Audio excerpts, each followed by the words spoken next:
For centuries, we have been told that the Reconquista was an epic 800-year struggle to reclaim Spain from Muslim rule. But what if I told you that's a myth? The Reconquista is a narrative that has its roots in the early Middle Ages, but in its modern form is a right-wing Spanish nationalist discourse. I'm David Cott, host of New History of Spain, and in episode 24 I will explain what the Reconquista is and how the discourses of Reconquest have evolved over time and across different regions of the Iberian Peninsula.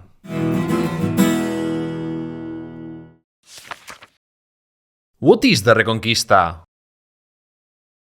According to medievalist Francisco García Fitz, there are four distinct meanings of the term Reconquista. The first, an original definition, dating back to the 19th century, describes the Reconquista as a war waged by the Spanish, heirs to the Roman, Visigothic and Catholic past, against Muslim invaders to reclaim the lands lost by the Visigoths and restore Christianity throughout the Iberian Peninsula. According to this definition, Spain forged its political unity and Catholic national identity through this war. A second meaning asserts that this war between the Christian kingdoms of the peninsula and Islam was so significant that it constitutes a historical period, spanning from the 8th to the 15th century, making the Reconquista and the Middle Ages synonymous in Iberian history. A third definition emerged, particularly from the 1970s onward, which simply defines the Reconquista as the territorial expansion of the Christian kingdoms against al-andalus. This perspective attempts to strip the term of its nationalist connotations from the original definition. Finally, the fourth and most recent definition was formulated by Carlos de Ayala, who defines the Reconquista as an ideological construct created by the Christian kingdoms to legitimize their wars and conquests against the Islamic states of Iberia. This political program blended elements of just war and holy war to justify the restoration of the Visigothic political order and the Catholic Church. We now have the four possible definitions of the Reconquista, but are all of them equally valid? According to Francisco García Fitz and many other contemporary historians, they are not, which is why each must be analyzed critically using sound arguments. The first and second definitions, as a war between Hispano-Gothic Christian Spaniards and Muslim invaders, or as a historical period, represent the typical conception of the Reconquista among the public. This interpretation aligns with that of the Royal Spanish Academy, which defines the Reconquista as the recovery of Hispanic territory invaded by Muslims in 711, beginning with Pelagius' revolt in Asturias shortly after the Muslim conquest and ending with the capture of Granada by the Catholic monarchs in 1492. But why have most modern historians challenged this understanding of the Reconquista? And ultimately, why is it incorrect to view the Reconquista as a war or as a historical period? First, because it is a nationalist interpretation of history, one that is highly biased and distorted. As Alejandro García San Juan points out, it is worth paying attention to the concepts of Spanish territory and invasion in the Royal Spanish Academy's definition. According to this historical interpretation, the Spanish nation, based on its Christian identity, already existed when the Muslims arrived. Thus, the Spanish nation supposedly decided to resist the illegitimate foreign rule of Arabs and Berbers, and through an 8th-century-long struggle, restored national and spiritual unity. This interpretation conveniently ignores the fact that most Andalusis were of native origin and voluntarily converted to Islam over the centuries. Or worse, it treats the Muwallats, Muslim converts of local origin, as anti-Spanish traitors. No one ever talks about the Christian invasion of al-Andalus, revealing a clear double standard in delegitimizing the Muslim conquest while excusing other conquests. The Reconquista was also not a historical period because there was no grand, continuous plan passed down through generations to conquer al-Andalus, nor was there a sustained, unrelenting war between Christians and Muslims. The Iberian Middle Ages and Christian-Muslim relations cannot be reduced solely to conflict while ignoring trade, political alliances, interfaith marriages, and even friendships between Muslims and Christians. Moreover, the traditional Reconquista narrative falls apart when considering that there was no continuous war.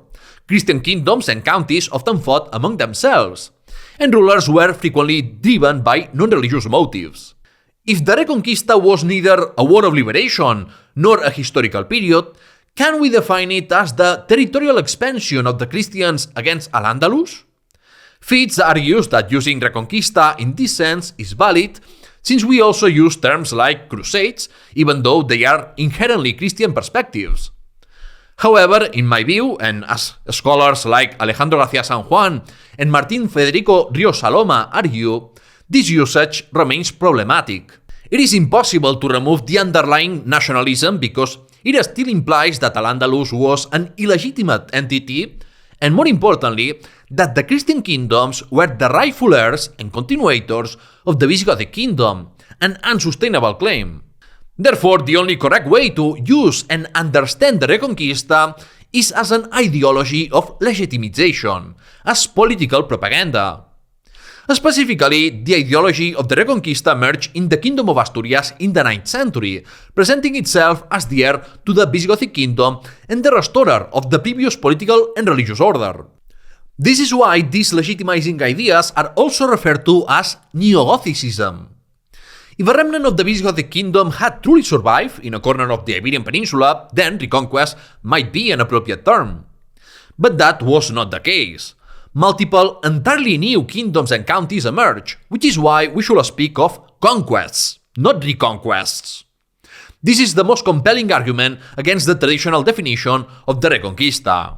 Furthermore, it is ideologically charged to describe the Reconquista in spiritual terms, as if Catholicism had reconquered the Iberian Peninsula, especially considering that this process did not end with the conquest of the Nasrid Kingdom of Granada. Muslims continued to live in Iberia until the early 17th century. That being said, the Neo-Gothic narrative was later adopted by León and Castile. Since the Crown of Castile became hegemonic in Spain due to its larger demographic, military, and economic power, and ultimately expelled the Muslims from the Iberian Peninsula, the Reconquista discourse that originated in Asturias became the official national Catholic discourse. The term Reconquista did not appear until the late 18th century and fully developed as a concept in the 19th century by the influential historian Modesto Lafuente, largely as a parallel to the Spanish War of Independence against Napoleonic France. According to Ríos Saloma, since the term Reconquista is not medieval in origin, it should be discarded altogether. On this point, I agree with García Fitz and Carlos de Ayala that this is a weak objection. The term Reconquista may not have existed in medieval times, but verbs such as restitute, restore, or recover did appear, meaning that the ideology of the Reconquista already existed in the medieval period. The absence of the specific term is irrelevant. Other historiographical constructs such as Byzantine Empire, Astur-Leonese Kingdom, Middle Ages, or feudalism are still widely used despite being modern terms. It is important to highlight that the Neo-Gothic Reconquista discourse evolved over time based on circumstances. For instance, during periods when Al-Andalus was strong, Christians remained relatively quiet and put their claims aside. Whereas, when Al-Andalus was weak and divided, the idea of restoring the Visigothic order and Christendom was reinforced. In the 14th century, the Christian kingdoms were more concerned with fighting each other than with conquering the remaining Andalusia stronghold in Granada. By contrast, in the 15th century, the Catholic monarchs fully revived the Reconquista discourse to justify and celebrate the conquest of the Nasrid Kingdom of Granada. It might seem surprising that Christian chronicles largely ignored the Battle of Covadonga during the 10th century, only for it to resurface in the late 11th century. But this makes sense when considering the overwhelming power of the Caliphate of Córdoba at that time. I always say, and I will never tire of repeating it, that the past is a political tool used either to justify the status quo or to advocate for change. As Alejandro García San Juan wrote, quote, "The use of the past as a tool to strengthen collective identities remains a common practice among both academic and non-academic circles, catering to an audience eager for constant reinforcement of their identity-based self-esteem." End quote. The Russian Tsars claimed that Russia was the Third Rome. The Japanese justified their colonial rule over Korea by asserting that they had done so in antiquity. And in the 19th century, Americans justified their colonial expansion and subjugation of the indigenous peoples with the ideas behind the Manifest Destiny. The Reconquista is no different. It is just another nationalist narrative. I won't talk about the Reconquista while dealing with Spain's medieval history because, in the end, the Reconquista is a lie. The loss and restoration of Spania in the 8th and 9th centuries. The Latin sources closest to the events confirm the complete destruction of the Visigothic kingdom and therefore do not recognize the existence of a successor kingdom in northern Iberia. The Chronicon Moesiacense states that the Arabs dominated almost all of Hispania, while the Chronologia Regnum Gothorum predicted that, by divine will, the Arabs and Berbers will one day be expelled. Since these documents were written within the Carolingian Empire, it is most likely that their authors saw the Franks as the defenders of Christianity against the Muslims and the legitimate successors of the Goths, disregarding the claims of the small kingdom of Asturias. Meanwhile, the Mozarabic Chronicle of 754, written by an anonymous cleric living under Islamic rule, already contained the idea of the ruin of Spania, presenting a catastrophic and providentialist view of the Islamic conquest. It is a chronicle that mourns the past but does not offer hope for the future. Despite the prevailing collaboration between the Hispano-Gothic Church and Arab authorities, as early as the 8th century, there were Hispanian and European clerics who saw the Muslim conquest as a great catastrophe caused by the impiety of the Hispano-Goths in the final years of the Visigothic kingdom. The concept of the ruin of Hispania was later transformed into the loss of Hispania or Spain by the Asturian monarchs and subsequent Spanish Christian historiography. This distinction is significant because loss implies a desire to recover what was lost and the belief that one is the rightful owner or heir of what was lost, in this case, the Iberian Peninsula. If you consider yourself the heir of the gods, as the Asturian monarchs did by tracing Pelagius' genealogy to Visigothic nobility, then you not only have the right, but also the obligation to fight against the Muslims. The Asturian chronicles emphasize Pelagius' noble and Gothic origins, first to glorify the monarchy of Oviedo, and more importantly to establish continuity between the Visigothic kingdom and the kingdom of Asturias, granting it greater legitimacy over other emerging polities such as the kingdom of Pamplona. The Gothic ancestry of Pelagius was essential if the kingdom of Asturias sought to present itself as the heir and restorer of the Visigothic kingdom because, according to the Fourth Council of Toledo, only a Goth could rule a kingdom that claimed to be Gothic.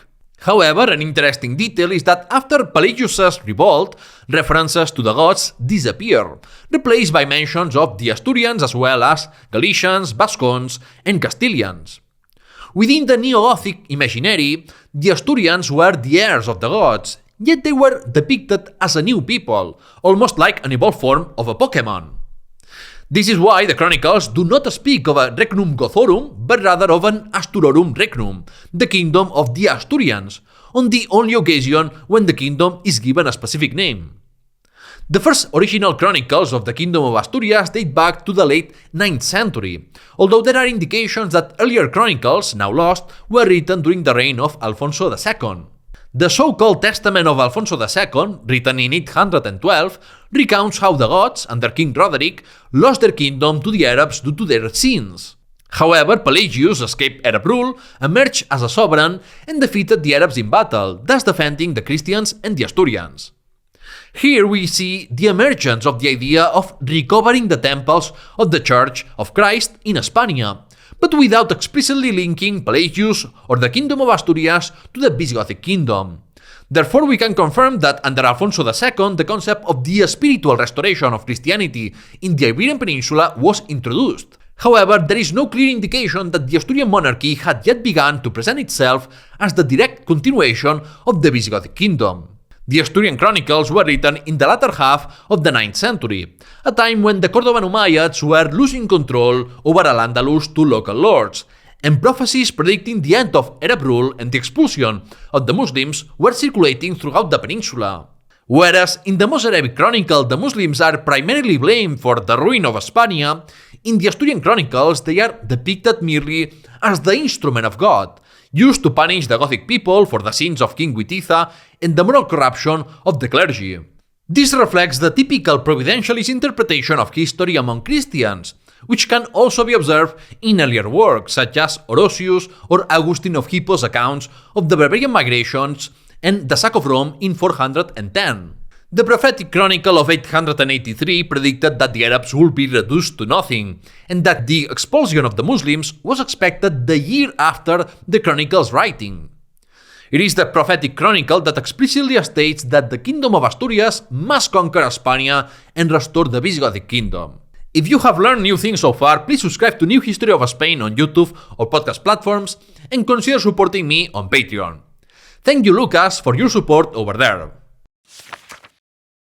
The Reconquista in the 19th and 20th centuries. In the 16th and 17th centuries, Spanish identities were primarily based on their Catholic faith in opposition to Protestants and Muslims, continuing the medieval tradition of the loss and restoration of Spain. However, in the 18th century, identity began to be constructed around political concepts such as motherland and nation. This shift emphasized the struggle between Spaniards and foreigners within the broader Christian-Muslim conflict narrative. The alignment also introduced criticism of medieval legends, moralistic explanations, and providentialism. The term Reconquista, referring to the struggle between Christians and Muslims in the medieval Iberian Peninsula, was first documented in 1796. However, it was not firmly established as a crucial component of Spanish national myths until the second half of the 19th century, largely due to the monumental work of historian Modesto Lafuente. To a great extent, the concept of the Reconquista emerged as a parallel to another foundational moment in Spanish national history: the Spanish War of Independence or Peninsular War against the French invaders. In this way, 19th century Spaniards once again fought against heretics and foreign invaders, just as their ancestors had done against the Muslims, thereby reconquering Spain. The term Reconquista acquired its traditional meaning within the context of nation building, where nationalism sought to use history to create and solidify a homogeneous Spanish national identity. From this perspective, Islam and al-andalus were framed as the antithesis of Spain because Spania, under the Goths, was seen as Visigothic Spain, essentially the same Spanish nation of the 19th century, born out of the Visigoths' conversion to Catholicism at the Third Council of Toledo in 589. Since the Muslims had supposedly destroyed the national unity under the Goths and the Catholic faith, they were depicted as enemies of the Spanish nation, and their presence was considered a usurpation, an illegitimate conquest, an invasion. This invasion was perceived as a temporary interruption and an obstacle that, once overcome, allowed for the strengthening of the eternal Spanish nation. The General History of Spain collection, coordinated by the politician and historian Antonio Cánovas del Castillo, also played a crucial role in shaping the longest-standing interpretation of the Reconquista. The Mexican historian Martín Federico Riosaloma argues that this work represents the version of Spanish history written by the bourgeoisie that supported the Bourbon Restoration in 1874. In fact, before this, the term restoration had been used to refer to the Christian conquest of al-andalus and the recovery of Catholic freedom. However, the elites of the Bourbon Restoration appropriated the term, and from then on, Reconquista was reserved exclusively for the medieval Iberian period and the struggles between Christians and Muslims. Linking Spanishness and Catholicism as inseparable concepts was a key feature of the predominant Spanish nationalist narrative. That's why we call this discourse National Catholicism. With this historical narrative, the monarchies of Alfonso XII and XIII, along with conservative and liberal politicians, legitimized themselves as continuators of the monarchy as a political system, as well as of Catholicism, law, order, and bourgeois values, in contrast to the brief rupture brought about by the First Spanish Republic. It is essential to emphasize this political use of history, especially for those who believe that this is the true, faithful, and traditional version of Spanish history, when in reality it is far from being so. Or for those who dismiss critical perspectives on the Reconquista as mere leftist or woke history. 19th century historians were not expected to demystify history. Instead, their role was to construct a national narrative, a historical memory that fostered a collective identity based on a shared past. In other words, 19th century historians served the goal of nation building, not scientific knowledge. By extolling key figures and events, historians across the world built patriotic narratives. These narratives justified imperialism, compulsory military service, and the unity of the state, or were used to create enemies and divert the common people's attention from more real issues. It is no coincidence that the Reconquista narrative is rooted in the traditions of the Kingdom of Asturias, León, and Castile, while other peripheral discourses of Reconquista are ignored. This selective memory was used to reinforce the unity of Spain in opposition to the peripheral nationalisms that began emerging in the late 19th century. During Franco's dictatorship, the national Catholic narrative reached unprecedented levels of popularity, largely due to indoctrination through the education system and the purging of dissident voices from academia that contradicted the official discourse. With the Spanish transition to democracy, the national Catholic narrative declined in popularity, although it never entirely disappeared. Even today, there are still many right-wing people who uncritically accept the Reconquista discourse. At an international level, the resurgence of the Reconquista narrative is partly linked to the Clash of Civilizations discourse, which gained traction after the 9/11 attacks and the US invasion of Iraq. This new framework replaced the Cold War's capitalism versus communism struggle after the fall of the Soviet Union. Additionally, the renewed Reconquista discourse is closely tied to anti-Muslim immigration sentiment and the far right's broader resistance to the increasing globalization of the modern world. The Other Reconquistas. The officialized narrative of the Reconquista, centered on Pelagius, El Cid, the Battle of Las Navas de Tolosa, and the Catholic monarchs, originates from the kingdoms of Asturias, León, and Castile. However, these were not the only Christian polities involved in the conquest of al-andalus. Pamplona, Navarre, Aragon, Portugal, and the Catalan counties played roles as well. For this reason, recent research has begun to explore the other Reconquistas, that is, the alternative discourses of legitimization used by these other polities to justify war against the Muslims of Iberia. Although more research is still needed, one thing is clear. The Neo-Gothic Reconquista discourse was not uniformly applied throughout the Iberian Peninsula during the Middle Ages. Chronologically, we must start with the Carolingian Reconquista, as the Franks sought to lead Christendom and expand their domain across much of Europe, including Spania. It all began with the conquests of Charles Martel and his son Pepin the Short, who took Septimania from the Arabs. Later, Charlemagne and his son Louis the Pious extended the conquest beyond the Pyrenees to the eastern half of modern-day Catalonia. The famous defeat of Charlemagne at Rancebo Pass by the Vascons led to a decline in Frankish interest in Iberia.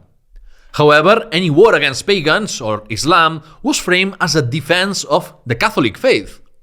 Long after these events, with the opening of the Camino de Santiago or Way of St. James, news circulated in the peninsula about Charlemagne's supposed intervention to liberate Hispanian Christians from Umayyad rule.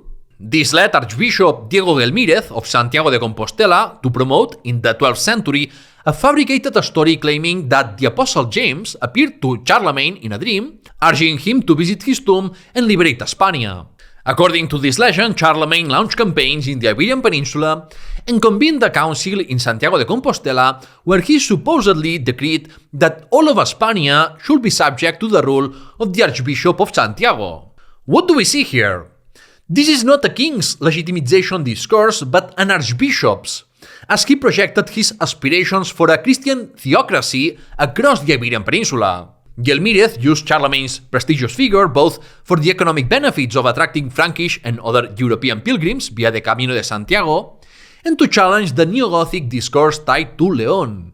In response to this Carolingian narrative, the Silence Chronicle, written as a biography of King Alfonso VI of León, denied that foreigners had ever aided Hispanian Christians against the Muslims, a claim that was obviously false. Unlike Asturias, León, and Castile, Catalonia and Aragon did not develop a sustained and elaborate Reconquista discourse over time. This is understandable, as Muslim raids were less frequent in these regions. While some elements of Catalan Neo-Gothicism emerged as a counterpoint to Frankish influence and to defend political autonomy, Catalan counts still tied their legitimacy to the Carolingian dynasty of Emperor Charlemagne. Their eventual break from Frankish vassalage was justified by the Franks' failure to provide military aid against the Muslims.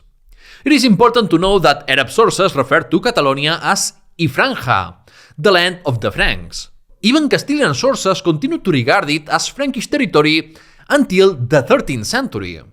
Catalonia did not develop as a local resistance nucleus, but emerged from Frankish intervention, which left a profound political and social influence on the Catalan counties. Although local Hispanogoths and refugees were instrumental in Carolingian expansion, some later chronicles omitted the Frankish role altogether, to avoid undermining the legitimacy of the ruling dynasty, founded by Wilfred the Hairy. Instead, these accounts justified Catalan sovereignty based on divine grace and the defense of the homeland. By the 11th century, after the fragmentation of the Caliphate of Córdoba, Catalan documents indicate that the military exploits of Count Ramon Berenguer I, or the nobleman Arnau Mir de Tost, were not motivated or justified by a religious and political reconquista. Instead, the justification was a just war against Muslims because they were considered barbarians and pagans. These wars also served as a means of enrichment and social ascension for the aristocracy, who extracted tributes from Muslim rulers. The Reconquista discourse in Catalonia and Aragon only began to emerge in the 11th and 12th centuries, as these territories expanded militarily and adopted papal ideas of holy war. This discourse, however, did not invoke figures like Pelagius or the Apostle James, nor did it claim dynastic ties to the Visigoths. Moreover, it did not advocate political unity in Iberia, a goal pursued by Asturias, León, and Castile. What the Catalan and Aragonese Reconquista narratives did share with the dominant Castilian version was the idea that Muslims had conquered Spania, oppressed Christians, and that God had now restored Christian lands, explaining the territorial decline of al-andalus. Unlike Castilian narratives, however, these Reconquistas did not look back to a Gothic past or rely on a foundational hero. Instead, they justified expansion through divine will and royal lineage. In Portugal, Reconquista ideology never played a major political or historiographical role as it did in Spain. This is because Portuguese national identity was built around the Age of Discoveries and the construction of the Portuguese Empire, rather than a struggle against Islam or rival Iberian kingdoms. It's important to note that the Kingdom of Portugal was founded in the 12th century, and its southern borders were established by the conquest of the Algarve in 1249. A century-long struggle was difficult to turn into a national myth to the extent that it was in Spain. Medieval Portuguese chronicles rarely emphasized the Visigothic past, and like Catalonia and Aragon, Portuguese monarchs based their legitimacy more on contemporary military successes and papal crusade ideology. Portugal received significant foreign crusader support, reinforcing this perspective. However, in the 20th century, under Spanish influence, the religious war interpretation of the Reconquista reached Portugal. Conservative and Catholic political groups use it to criticize the secularization of Portuguese society under the Republic of Portugal. Finally, we must consider a Reconquista ideology that emerged outside the Iberian Peninsula, what Carlos de Ayala calls the Papal Reconquista. From the mid-11th century onward, the Pope of Rome propagated the idea that Spania was Rome's legitimate possession, justifying this claim with two legends, which are now known to be fabrications. The legend of the 7 apostolic men, which claimed that St. Peter and St. Paul had sent 7 bishops to evangelize Hispania, and the legendary donation of Constantine, which supposedly granted all of the Western Wall to the Bishop of Rome. In other words, the Christianization of Hispania was framed as the work of Rome, not St. James, and political and religious unity in Iberia was attributed to the popes, not the Visigoths. So we have seen that the traditional Neo-Gothic Castilian narrative of the Reconquista was far from the only one that existed in medieval Iberia. Other Reconquistas, Carolingian, Catalan, Aragonese, Portuguese, and Papal, each had distinct goals, justifications, and ideological foundations. However, the dominance of the Castilian narrative in later Spanish historiography has often overshadowed these alternative discourses. The Islamic response, the reconquest of the Reconquista. How can we study Christian Reconquista discourses without also examining how the affected Muslims reacted? Following the Great Fitna of al-Andalus, which led to the collapse of the Caliphate of Córdoba, al-Andalus fragmented into numerous Taifa kingdoms. Due to their weakness and internal conflicts, these taifas often allied with or even submitted to the Christian kingdoms. Andalusi Muslims were fully aware of the ideology of the Reconquista among the Iberian Christians. The Moroccan historian Ibn Dari, writing in the 13th century, recorded how King Ferdinand I of Leon threatened the Taifa of Toledo, saying, quote, "We only ask for our country, which you took from us long ago. Emigrate then to your shore and leave us our land." End quote. Similarly, Emir Abdallah of Granada, in his memoirs, attributed the following words to a Leonese ambassador, which reflected the Christian strategy of conquest and hegemony. Quote, "Al-Andalus originally belonged to the Christians until the Arabs defeated them and drove them to Jilikia, the least favored region by nature. That is why, now that they have the chance, they want to recover what was taken from them. However, they will only achieve this by weakening you over time, because when you have no money or soldiers left, they will take the land effortlessly." End quote. Arab sources do not deny that the Iberian Peninsula was Christian before the Muslim conquest. However, under the right of conquest, Muslims claimed legitimacy as the rightful rulers of al-Andalus. This is why the idea emerged that Muslims should renew their own conquest of al-Andalus, the conquest of the Iberian Peninsula itself. In response to Christian Reconquista ideology, a discourse of reclaiming lost territory also appeared in Taifa and Almoravid era al-Andalus. However, it is important to emphasize that this discourse was not as prominent as the ideology of jihad as a holy war against the Christians. The Almoravids, who arrived from the Maghreb, partly justified their legitimacy as the protectors of al-Andalus and restorers of Islam in the Iberian Peninsula. Like the Christian Reconquista narratives, the Almoravids and many Andalusis believed that their land had fallen into ruin due to the sins of the Taifa kings. According to this view, God had punished Muslims with Christian conquests, but just as God had tested them, He also saved them in battles like Sagrajas and Ucleas. These victories nurtured the hope that God will eventually restore al-Andalus to the Muslims.